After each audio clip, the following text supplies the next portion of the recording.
All right. Well, hello, hello, and greetings, friends. Welcome to the Black Entrepreneurs Institute show live. I am your host, Damian Johnson, and I'm joined by my powerful friend and co founder, Mr. Cedric LaFleur. Hey, Cedric. Hello, how y'all doing tonight? We are doing good. Look, listen, guys, we have a fantastic show planned for you today. Trust me, you wanna be here for this one. So, one of the things that BEI is focused on, we are all about elevating the mindset and the money of entrepreneurs. And so, one of the things I can tell you that I love about Cedric is that it does not matter. Doesn't matter what is happening in Cedric's world, trust me, and he's got a lot happening. It seems like he launches a new program every couple of weeks, right? So safe to say that Cedric always has a lot going on, right? But one thing that I know is that when you ask Cedric how he's doing, his response is always the same, is always consistent. And because I already know what his response is, sometimes I don't even want to ask because his response is, Cedric, cue it up, Always great. always doing great, right? And so the reason why I mention that is because one of the keys to success that is found in many high achievers is what you might consider three magic words, and it's positive mental attitude. Having intestinal fortitude and a positive outlook, a heart that is expectant of good things to come. So Cedric, why don't you share with us just for a moment, because I know the story, but I think it's worthy of our audience hearing it. Share with us when you learned the importance of having a positive mental attitude and how you have seen this play in your life and in your business in general. Yeah. So, Napoleon Hill actually does a great job of talking about positive mental attitude in Think and Grow Rich and in Think and Grow Rich, a Black Choice. Dennis Kimbrough does a great job of talking about the right mental attitude, right? They both mean the same thing, but when you approach every challenge with a positive mental attitude, you always discover opportunities that other people overlook. Things just start coming your way. And so I decided long ago that anytime anyone asked me, it was 2000, 2002, 2003, when anyone asked me, how am I doing? I always say, I'm always great. You see, because it doesn't matter what's happening in my background. People are not asking me really about that stuff that's happening behind the scenes. They just want to know, how am I doing? So I'm always going to say, I'm always great. And here's what happens. It always puts a smile on someone's face, and they'll say things like, always? Yes, absolutely, always. And they'll say things like, man, that is just awesome. I wish I had that. Well, you can. You just have to make the choice in your mind to start saying, I'm always doing great. Now, folks, don't get it wrong. It doesn't mean you don't have problems. It doesn't mean you don't have issues, right? It just means I choose to have a positive mental attitude about things. See, a good teacher is always a good student. You see, a positive mind finds a way to make things happen. Negative minds will never find a way to make things happen because they're always saying it's not going to work. I can't do it. I'm not good enough. I'm not ready. So when you have a positive mental attitude, it flows over, folks, in your career, in your relationships, in other things in your personal life, in your social life. It just flows in your business. If you're an entrepreneur, if you have a positive mental attitude. See, if it's a negative mental attitude, Damien, here's what's going to happen. Negativity is going to follow you. Your business is not going to thrive. Your marriage is not going to thrive. Your significant other is not going to thrive. Your career is not going to thrive. Right? So I choose to just be positive every day and have that positive mental attitude. Now, if I have problems, then I deal with those. But I'm not going to put that off on Damien when he asks me, how am I doing? Cedric, I love that, man. Because here's the thing, friends. In the journey of an entrepreneur, there are going to be some good days and there are going to be some days that are where you have challenges that you have to face, obstacles that you didn't expect. There are times when you're going to get a blind side and a curveball all in the same day. And how you approach it and the mindset that you have going into that is going to determine your results and the success that you whether you enjoy the success that you want. So take that as a tip from your BEI founders. positive mental attitude, right mental attitude is critical to you being successful in your business. Because you know what I love about Napoleon Hill, Cedric? He also says that every opportunity brings with it the seed of success. There's an equivalent seed of success in every challenge, every obstacle, right?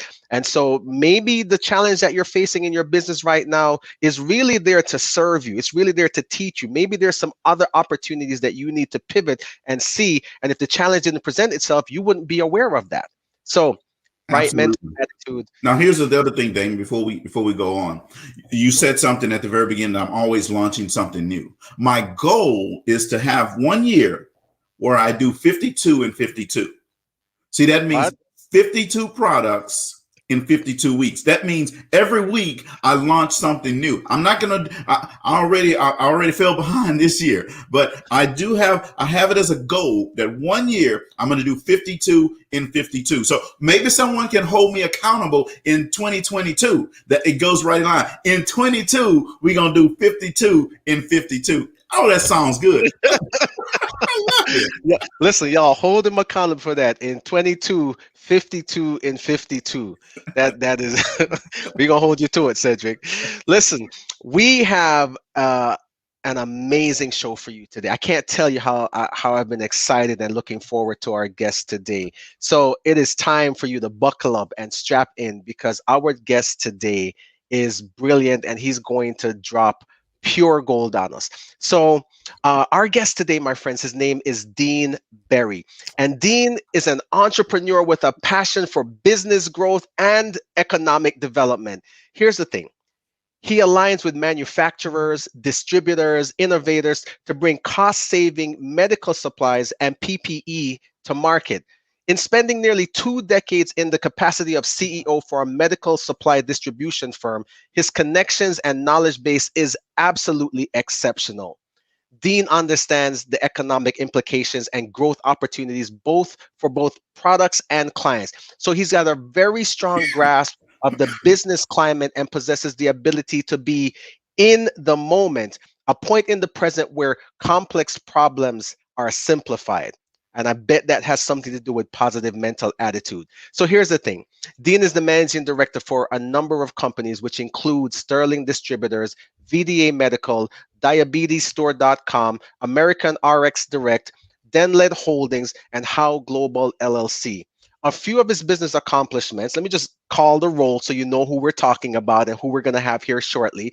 A few of his accomplishments is that he's a former member of the prestigious YPO, that's Young Presidents Organization, and member of the Southern Minority Supplier Development Council. And guess what? This guy was even featured on the cover of the 5th edition of Millennial, a marquee Who's Who magazine. And he was featured because of his outstanding role as CEO, Chief Executive Officer.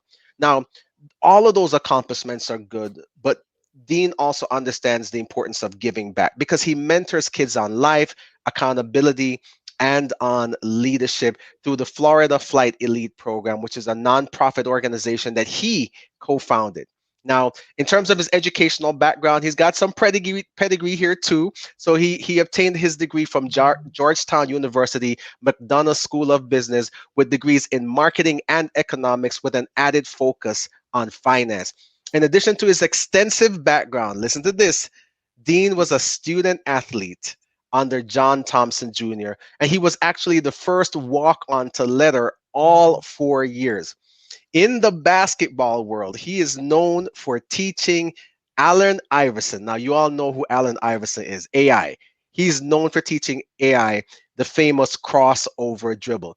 So, and Dean was actually pretty prominent in Allen Iverson's NBA Hall of Fame induction speech, where Allen basically said that he might not be there if it wasn't for Mr. Dean Berry. So, friends, with no further ado, let me bring to the stage Dean Berry.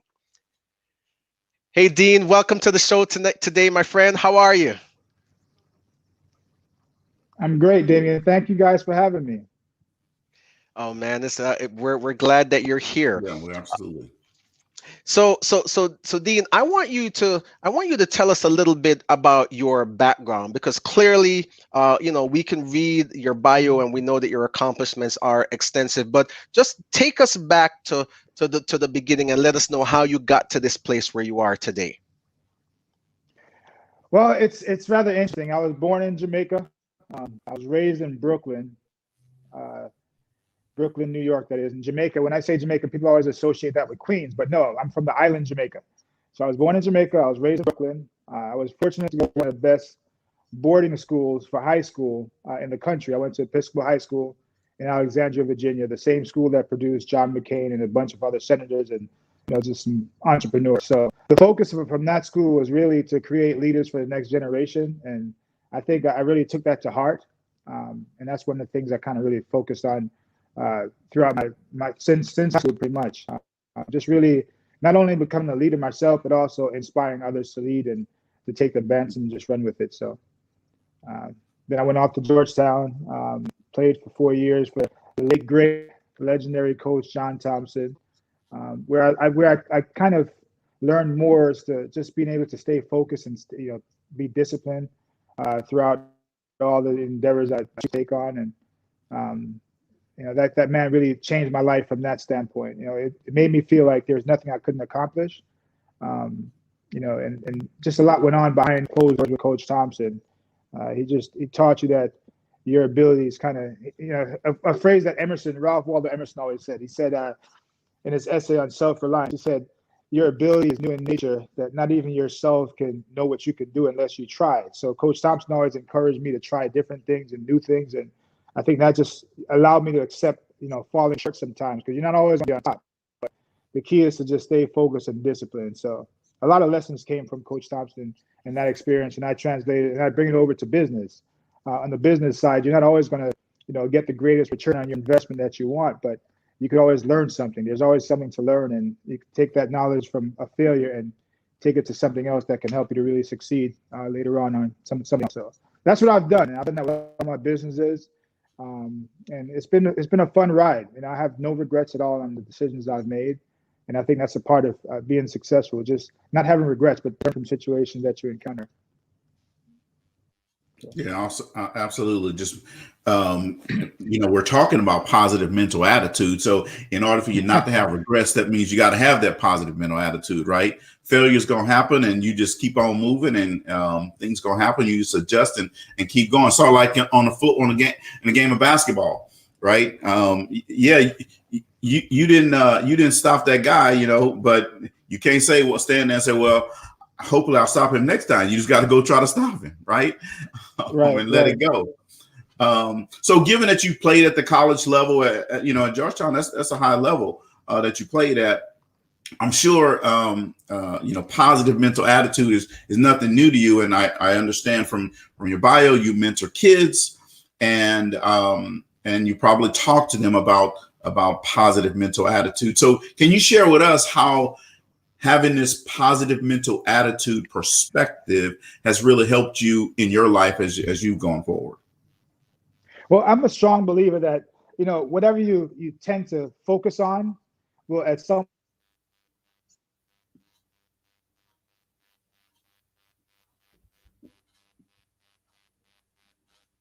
Oh man, I think he was getting ready to drop some gold. Looks like we're getting a little, a little frozen there. Lost you guys for a second. Okay, well, let's go back to the law of attraction. You mentioned that earlier. And I think just having a positive attitude, there's a natural energy in the air that just tends to bring things towards you with that positive mental attitude. And, you talk about basketball. In basketball, you have the greatest shooters, the greatest players. If they miss 5 shots or 10 shots in a row, they can't get down themselves because they know another shot is coming. So you have to have that mindset that I'm going to hit the shot. And to me, it's the same thing in life, in sports. It's things are not always going to go your way. But one thing you can control is how you think about situations. And if you're always thinking positively, positive things will happen. I mean, I'm sure it happened to all of us. You go to a mall and the parking lot is packed. You say to myself, I'm going to be fourth. I'm going to get lucky. I'm going to find a spot. And I'm telling you guys right now, this happens to me all the time. I go to a mall and I say, I'm going to find a spot. And I find a spot exactly where I want to find a spot. Now, I strongly believe it's just from years and years of practicing a positive mental attitude, just thinking positive about situations, and things just always seem to work out for me. Yeah. Wow, that's awesome. So Dean, I want to, we've had lots of guests on the show, but we've never had a guest that's really played at the collegiate level. And so I'm curious to know what you would have to share about the connection or how you've been able to leverage your athletic experience in actually building your business. So switching, like how you've taken that to bring it to the business world to get you to where you are now. Right. Well, I was in a rather unique situation, being a 4-year walk-on that was able to actually play at the Division I level. And I think, a lot of things happen from that standpoint. I was in a business school at Georgetown, so I built a tremendous amount of connections from that standpoint. And just the information I gathered from the classroom and different professors, I think really gave me an edge. And I think just looking at business in general, it was important for me to have a sports background with business, because I think there's a strong parallel, right? In business, you're going to have some ups and downs. You have to make adjustments. It's the same thing in sports. You're not always going to win every game. You're not going to win every sprint. You're not going to make every shot. But you have to be able to have that mindset where you can come back from shortcomings. And it's the same thing in business. So the parallel is just amazing to me. And I think one of the keys, and it's not only the key for business success, but just success in life and in sports, is to stay disciplined. That's the one word. When I talk to my other friends who've done exceptionally well in business in their life, and the one word that we seem to always come across is that word discipline. So you pick a goal and you have to be disciplined to stay focused, stay on track for that goal, with the mindset that you're going to have some ups and downs. And you have to be able to just, with that positive mental attitude, you kept on referring back, that it's so important to have that mindset and to know that even though things are good right now, you might have some dips. When those dips come, because you have a positive mental attitude, you'll be able to overcome those situations. And that's what I've experienced through the course of my life and through working with various businesses and organizations. Yeah. Well, I agree with everything that you just said. And I haven't played one lick of team basketball. I played a lot of pickup, but not one level of team basketball. But I agree with everything you just said. What would you say, Dean, to aspiring entrepreneurs who are looking to make that leap from corporate into entrepreneurship? And right now, there's somebody that's listening to this either live or they're going to listen to the replay, and they are tossing it in their head. I don't know if I'm ready yet. I don't know if I'm good enough yet. I don't know if it's going to work yet. What would you say to them? Rome was not built in one day, and I'm sure they had a bunch of hiccups through the whole process of building Rome. But make a decision, and be committed to that decision, knowing that it's not always going to be smooth. You're going to have some rocks in the road, some hills and valleys that you have to go over and under. So it's important to just stay disciplined, stay true to your goal. If that's your goal, stay true to it. And the other thing I'll say is, look for people who are better than you. That, to me, that's one of the keys.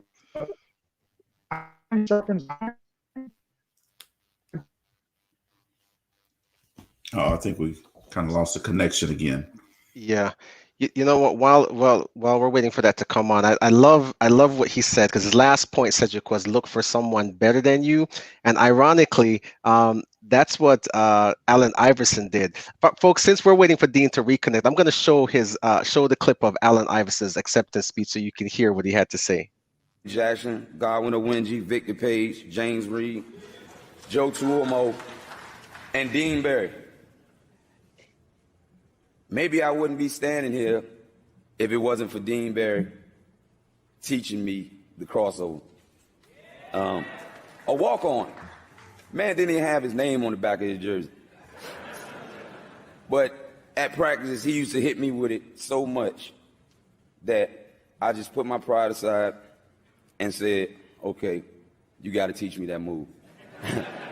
And I stayed after practice with him every day to learn that move. And all these years later, Allen Iverson is known for the crossover. That's amazing. You know, he finished that statement. The video was a little choppy, but he finished that statement with he stayed after practice every day, learning with Dean teaching him that move, and then years later, Allen Iverson is known for the crossover dribble, a move that he a move that he learned from Dean. So you know when Dean his video broke up just now, he was talking about surrounding yourself with people who are better than you. And so I think that's a really important thing. Having coaches and mentors, really critical. Hey Dean, are you back? Can you hear us? I'm back. I'm back. I'm here. Awesome. So we just played I can hear the you. clip of Yes. Allen Iverson giving you kudos from his Hall of Fame acceptance speech. So feel free to pick up where you left off around. You were saying about surrounding yourself with people who are better than you. Yes, I think just in life and in business in general, you want to, the whole adage that iron sharpens iron is very true. You want to find people who are better than you, so you can learn from them, they can learn from you, and you can build something greater than what you could do by yourself. So it's the whole idea of just building a synergistic team where you all can come together and just create something that's greater than 1+1, no longer equaling 2.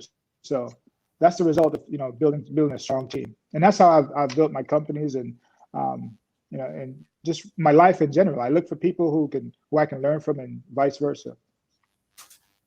Awesome. So let me ask you this, Dean. So we know we've kind of touched on your businesses in the bio.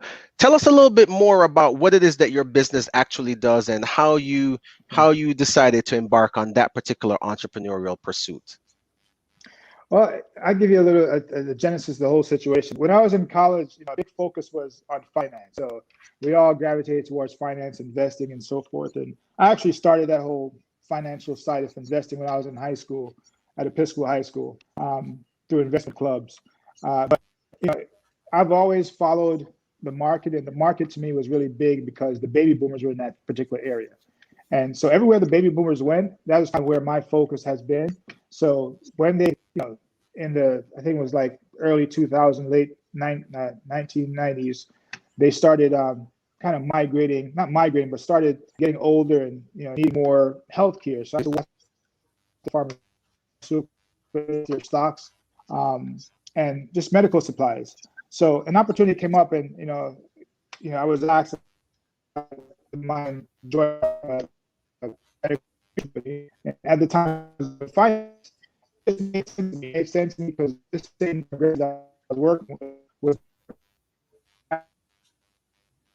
I started to kind of build that business, working with independent around the country. It was a situation where I had thousands and thousands of clients, so I needed to kind of build a team and find people that are better than me with the accounting side, sales aspect.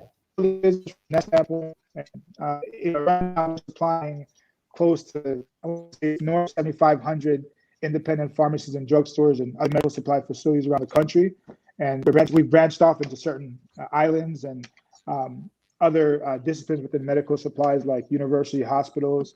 I think Johns Hopkins, one of our clients. So we have a number of different clients we work with, and it's just basically because we're focusing on where the population needs help the most, and that happens to be medical supplies. Wow. So Well, you're go ahead, Cedric. Go ahead. No, I was gonna say so from early on you started, if I because the audio was a little choppy there, Dean, but let me see if I can just catch what you said. You focused on the baby boomers generation, and so wherever they were doing, you were kind of tracking that, and you started to recognize that as they began to move toward retirement age, there was going to be a greater need for healthcare, and that's what spawned the idea of getting into the medical supplies business. Yes, you hit it on the head. I mean, initially they were all thinking about retirement and having retired. Finance was my initial focus, and I did that for a while. And then, I started seeing that more needed home care, healthcare, diabetes supplies.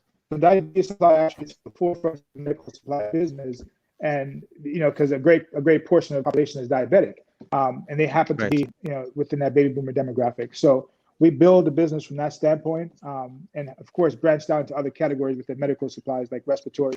This PPE pandemic, we were positioned for it. As soon as we heard the news that something was coming up, we started, getting the right supplies and building the right relationships, and we were able to help a lot of families and a lot of companies around the country to meet that demand. Wow. Well, I spent 22 years running part of the sales organization for Abbott Laboratories, one of the largest pharmaceutical companies in the world. So yes. I understand that need, and it's a great place to be in terms of being in healthcare, because no matter what's happening in the world, no matter what's happening in your local community, everybody's going to need healthcare. Exactly. So I have a few healthcare businesses. I have, I focus mainly on business to business, but we also, there's a certain part of the population that don't have the right healthcare coverage. So we were able to create a store called Diabetesstore.com, where it kind of helps those that can't really afford the supplies to get it from a wholesale like myself for a fractional markup. And they can afford this. They can get the same healthcare product that other companies are giving those that do have insurance. So it's one of those things that I'm pretty happy about, because I'm helping a part of the population that otherwise would not be able to get the supplies that they need at an affordable rate. Yeah, talking about diabetics, I have my Abbott Libre. There you go. Libre. You're free. You have the Libre. Right. Exactly. And if you don't know what it is, folks, if you're diabetic, it is the best thing since sliced bread. And it's great to be retired from Abbott, because this thing here is going to keep those retirement checks coming. And all I do is put my phone here, and it's going to give me my glucose results just that quick. Right. So no finger sticks and all that type stuff, but enough with the commercial. So, Dean, what skills have helped you become a successful entrepreneur? Wow. I mean, I have a lot of disciplines. One of the most influential things that's happened to me are essays I've read in my life. Was Emerson's essay on self-reliance. So, as the title suggests, and with that being said, for me, it was important to have good foundation in all different aspects, from the marketing, from finance, from the social skills development. And I think I combine all those different skills. So to say what one skill I have, I think that's, I can't give you one skill. I think I'm great with understanding people. I'm great with putting together organizational structures. I'm good with understanding financial statements and analyzing markets. So I have a lot of different disciplines, and what I've tried to do is find people who focus on one of those disciplines, so I don't have to do it all. So I have a great accounting team. I have a great marketing team, great IT team. I even at one point taught myself how to code. So I have a lot of different disciplines that I think when you put it all together, it makes for who I am. But I think finance is my strongest point. Finance and marketing. Okay, well, if there's one you should be good in, and that's finance, right? Right. You got to understand the numbers. Yes. If you don't understand them, somebody else going to understand them for you, and they may not be doing good for you. Absolutely. But one of the things I want people to notice and pick up on. So Dean's comes from, he played basketball, but here, let me highlight something: people skills, right? If you play on a team, basketball, football, baseball, whatever it is, you got to have good people skills, communication skills, know how to get the best out of your teammates, right? He said that organizational skills, right? Regardless of the position that you play, if you're playing on a team, you got to understand your role in the whole organization, right? And that's what Dean is saying. And then finance, right? It doesn't matter where you are in life. You got to understand the finances, right? Because you don't want to end up on 30 for 30.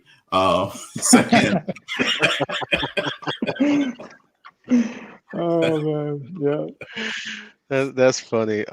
So Dean, it's clear to me. One of the things that I've seen over and over as I've read biographies about successful people and successful leaders, is that they tend to be readers. They tend to consume information from books. And even here, you've dropped a few nuggets about books that you've read. So talk to me a little Ooh. bit about the role of reading in your life, because you're running multiple companies. You have a lot going on, and yet you still seem to find time to read. Yeah, I mean, you can. There's just so much to learn, and I learned back at my high school from my Latin teacher, Mr. Stephen Street. He said to me, "Dean, your thirst for knowledge should never be quenched." And he said that to me after one day I thought we did not have homework. So I got back to class the next day, and I didn't have the homework.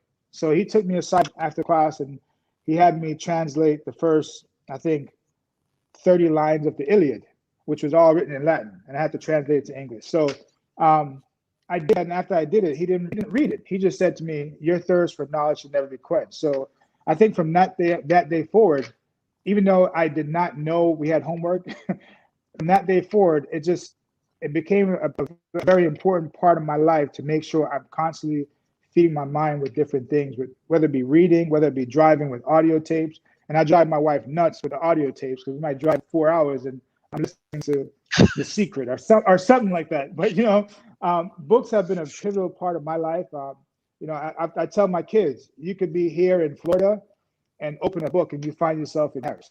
So it all depends on what you love. But for me, I love self-improvement. I love to learn various things, whether it be quantum physics or whatever it is. It's just learning is just amazing. It opens up your mind and gives you a whole new life. So, I've read Think and Grow Rich, How to Win Friends and Influence People, The Secret, the one thing. I've read so many books, and for me, reading less than 20 books a year is not good. And sometimes I read the same books over and over. You could always get something different out of it.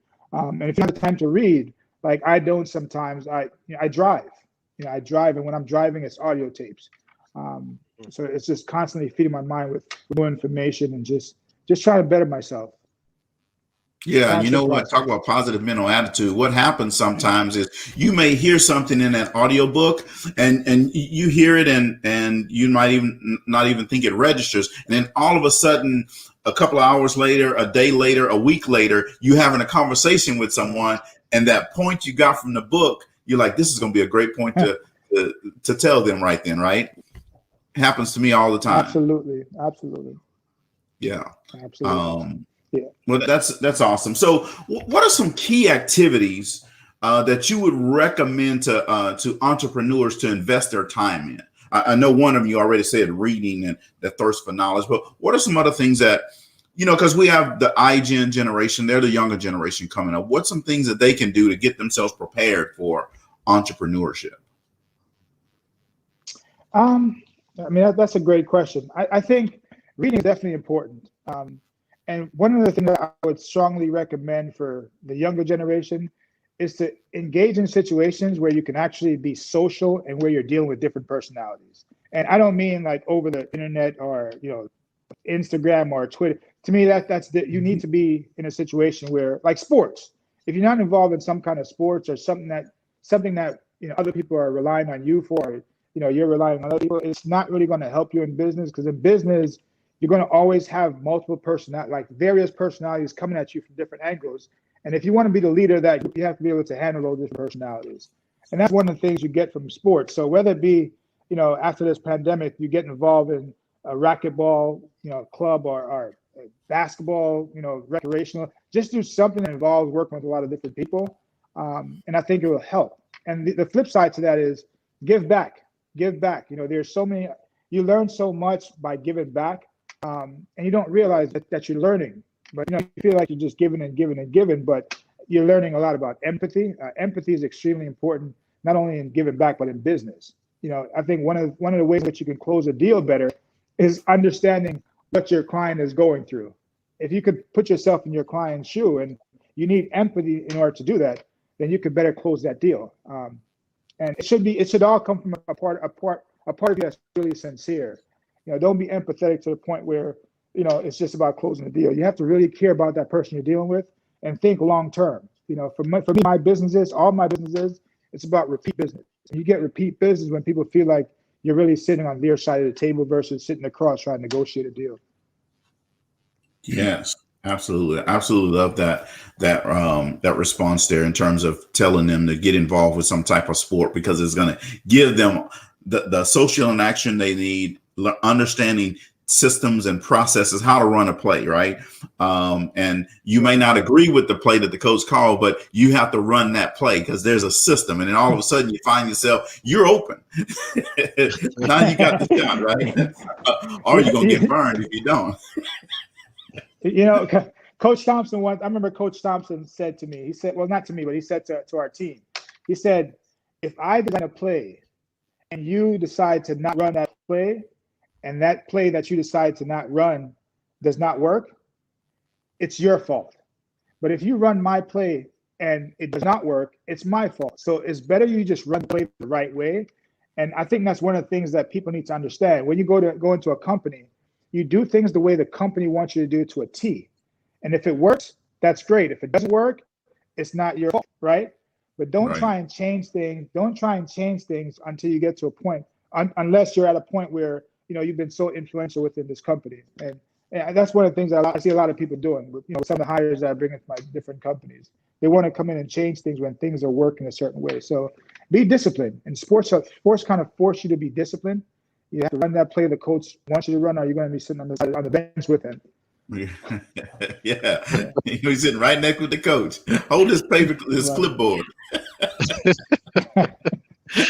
I really love some of the things that you shared, Dean, because those things are often missed. Because you talked about the importance of people skills, but you also talked about the importance of building relationships and having empathy. And empathy, not just from empathy being a tool to being successful in closing deals, but you talked about the importance of being genuine and being sincere. Right. And then focusing on not just on the sale today, but on a long-term relationship. So I think those are all really key factors in building success. So let me ask you this question, Dean. If you were to write a book about yourself, how would you name it, and what would it be about? Wow, that's a great question. I would say just I came from a very humbling situation, and if you look at my situation from where I came from, you'll say that I'm not supposed to be what I am, not supposed to be where I've been. So I think a book, a book by me would be just, overcoming, because I've overcome all the odds. And I'm still growing, I'm still learning, but looking at where I came from, and I hate to say it, most of the kids that I grew up with from elementary school and before, they're no longer with us. But I was able to make certain choices, and opportunities came my way, because it goes back to what Cedric said. I think from a very young age, I've always had a positive mental attitude. And as a result, I give thanks to God, but things have always seemed to work out for me. And I think it's because of my mental attitude. So wow. I would say a book for me would be just overcoming. Okay. Well, that is, I like the title, and overcoming, if you walk on at Georgetown and you help someone get to Hall of Fame. I mean, obviously they had to do some things as well, but their signature move is something that you taught them. I know we've talked a lot about entrepreneurship here, but John Thompson, right? One of the greatest college coaches ever, right? What is something that you took from John Thompson? I want you to share your experience playing at Georgetown, first of all, but then tell us something that you took from John Thompson that you carry with you today in a lot of things that you do. I spend so many hours, sitting at the feet of John Thompson. In practice, he would pull out his chair and he'll sit in his chair, and we'll all sit around and just listen to various stories from years back on his life and just different situations. So at different points in my life, different things pop up that I remember from this, based on this and based on that. And one of the things that he always said was that, in this life, you cannot expect others to do exactly what you would do. He said that's a recipe for failure. People see things differently. So don't, especially like in business, I see it all the time. A lot of people, a lot of my different, like my sales manager might, my sales manager is excellent at what she does. And, she would hire someone and expect this person to do exactly what she would have done. And when it doesn't happen that way, she's disappointed. So I think one of the things that, we have to I learned from him was just don't expect people to do exactly what you do. Expect people to make mistakes. And Coach Thompson, that's what he was. He knew that at some point we're going to mess up on something. And he was always there to kind of I would say coddle, because to me, he was like a big teddy bear. He was the nicest guy in the world. And I wish the world had a chance to really know Coach Thompson, because for me, it was not about basketball. The experience I had with him was really about life, and just someone who had no right to really care about me, but he cared so much about me, about others within this program. It was profound, but I think I learned a lot about just caring about people and just, there's just so much. There's so much. It's like the question you asked me before. I can't think of one thing per se that I've learned from him. I've learned so much in different situations, bring forth different experiences I've had with him. But just overall, just don't expect people to do what you do. You'll be disappointed. Just do the best that you can do, and you'll hope that they'll follow. If they fall short, you go ahead and you try and help them up. That's what I got from him. Awesome. Let me ask a follow-up question on that as well. So you were a walk-on at Georgetown. Right. And the name of you said the name of your book would be Overcoming. Right. So I'm assuming that some of that is tied to that, right? So help our audience understand. They will say, "Wow, this guy was a great player, but and then he had to go and walk on at this school."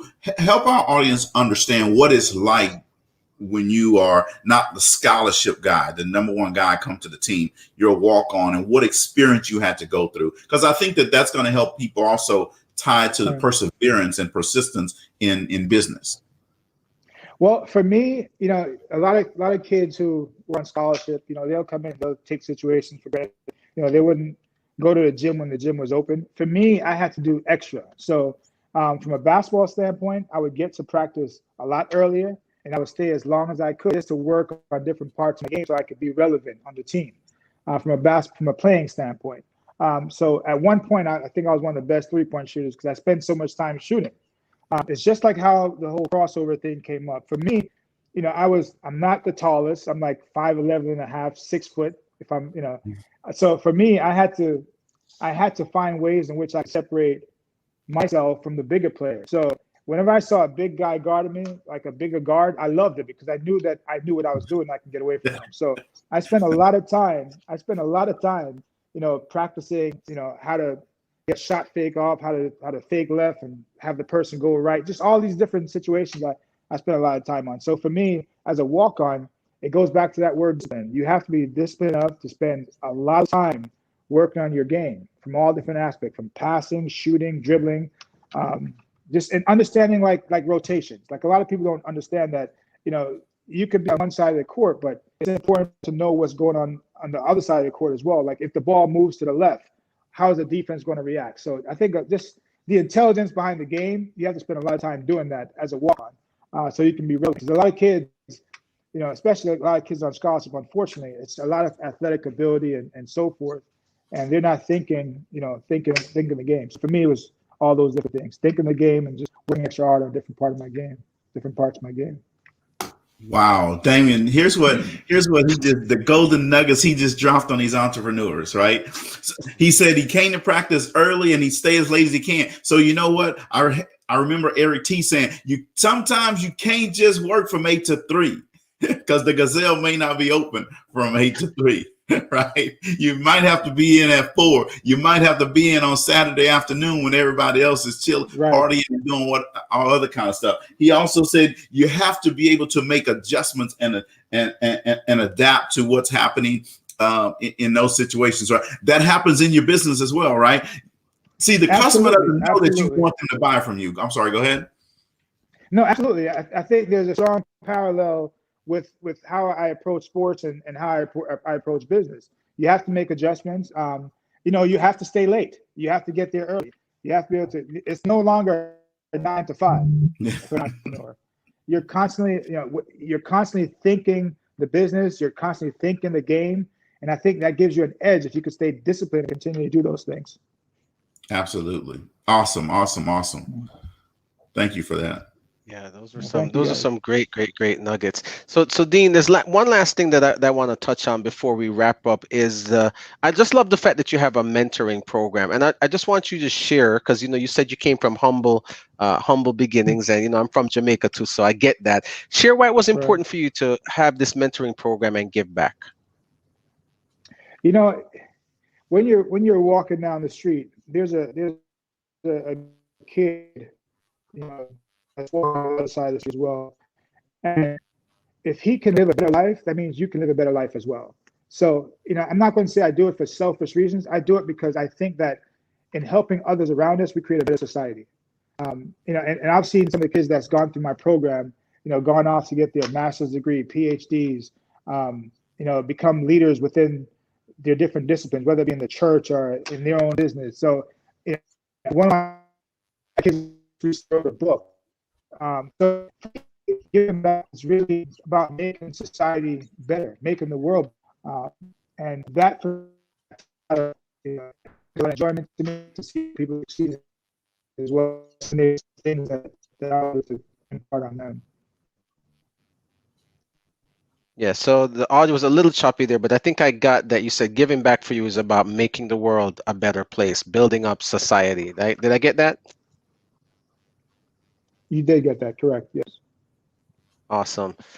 Well, folks, there you have it. We've had an amazing time. Dean, on behalf of the Black Entrepreneurs Institute, I want to really thank you for carving out some time to be with us today and to share. You dropped some really golden nuggets, and Cedric, you did a fantastic job highlighting some of those things. I mean, when you look back at this show and you see all that we've learned the importance of positive mental attitude, persistence, persevering, the ability to understand the importance of getting along with people, having a long-term approach, empathy, and just overall, I feel like if I were to summarize this show, I think I could summarize it on the topic of the importance of resilience, right?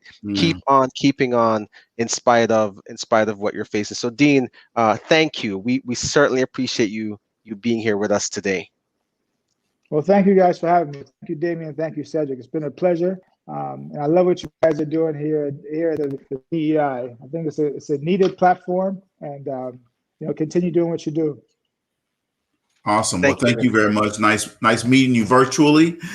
Same here. All right.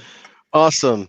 So friends, as we look to wrap up the show today, I want to remind you that one of the things that we focus here on at the BEI is that we focus on elevating mindset and money for Black and minority entrepreneurs, because we know that the world really needs your business, needs your product, needs your service, and needs your idea. And one of the things that's really key about what Dean said today that I loved is that the importance of practicing. And in our business boot camp, that's what we do. We not only teach you theory, but we give you an opportunity to engage in practical application. Cedric, why don't you take this last minute and share a little bit about the practical pieces of what we do in the boot camp? Yeah, when you go to a boot camp or you go to a webinar or some type of training, right, people are going to teach you some things, and that's great. It's nothing wrong with that, and you need that, but you also need that practical application. We know that when people are involved with a process, they internalize it, they get it, then they can use it for weeks and months and years after they leave that webinar, that seminar. So what we do is if you have trouble with sales, we put you through a sales simulation. You're going to have to sell something, right? And then the next one of the next lessons is we're going to help you learn how to negotiate. We're going to give you a scenario, and you're going to have to negotiate. It's not going to be telling me what you're going to do. Now it's all about what you're going to do, right? So now you said you want the last shot of the game. We're going to give you the last shot of the game. We're going to put you at the free throw line. It's either you're going to win the game or you're going to lose the game. That's it. All right. So that's what we do with practical application. Awesome. So friends, that's all the time we have today. Again, thank you for joining us. Tune in. We're always bringing you fresh content. Dean, thanks for being with us. And thank you, our audience, for tuning in and listening. So we'll see you next week. And until then, bye for now. Thank you.